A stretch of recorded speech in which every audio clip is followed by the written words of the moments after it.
उस सुबह जू में अजीब खामोशी थी। एक नन्ही गोरिल्ला अपनी माँ से चिपकी हुई थी। अचानक एक शोर हुआ, भागदौड़ मच गई। कुछ ही पलों बाद माँ जमीन पर पड़ी थी और बच्ची उसे उठाने की कोशिश कर रही थी। वो बच्ची थी कोको। उसने अपनी माँ को हिलाया।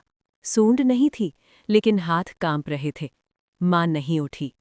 उस दिन कोको ने पहली बार खामोशी का मतलब सीखा। एक इंसान जिसने उसे देखा। कोको को इंसानों के बीच लाया गया। वहां सब उसे स्टडी कहते थे, सब्जेक्ट कहते थे। लेकिन एक औरत थी जो हर दिन उसके सामने धीरे धीरे बैठती थी। उसका नाम था डॉक्टर फ्रांसिन पैटरसन। वो कोको को देखती और अपने हाथों से इशारे करती, शब्द नहीं, भावनाएं। शुरुआत में कोको बस देखती रही।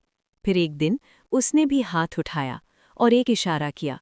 वो इशारा था खाना। उस कमरे में सभी लोग चुप हो गए। जब हाथ बोलने लगे, दिन बीतते गए।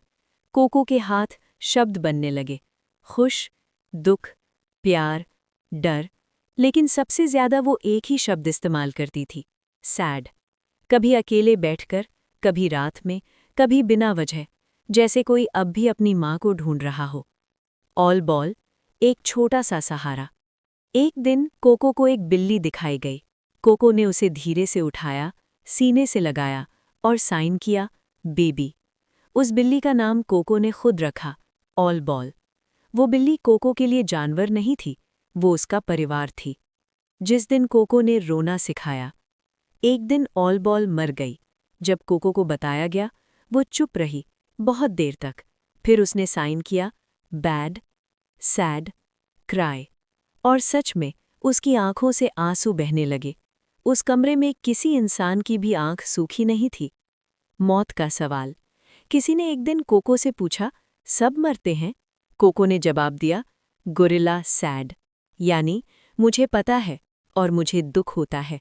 ये जवाब किसी किताब में नहीं था, ये दिल से आया था। आखिरी रात, 19 जून 2018। कोको अपने बिस्तर पर शांत सोई। कोई आवाज नहीं, कोई डर नहीं, बस एक लंबी सांस और फिर खामोशी। कहानी का सच। कोको ने हमें ये नहीं बताया कि जानवर इंसान बन सकते हैं। कोको ने ये बताया कि इंसान अगर चाहे तो जानवरों जैसा सच्चा दिल रख सकता है।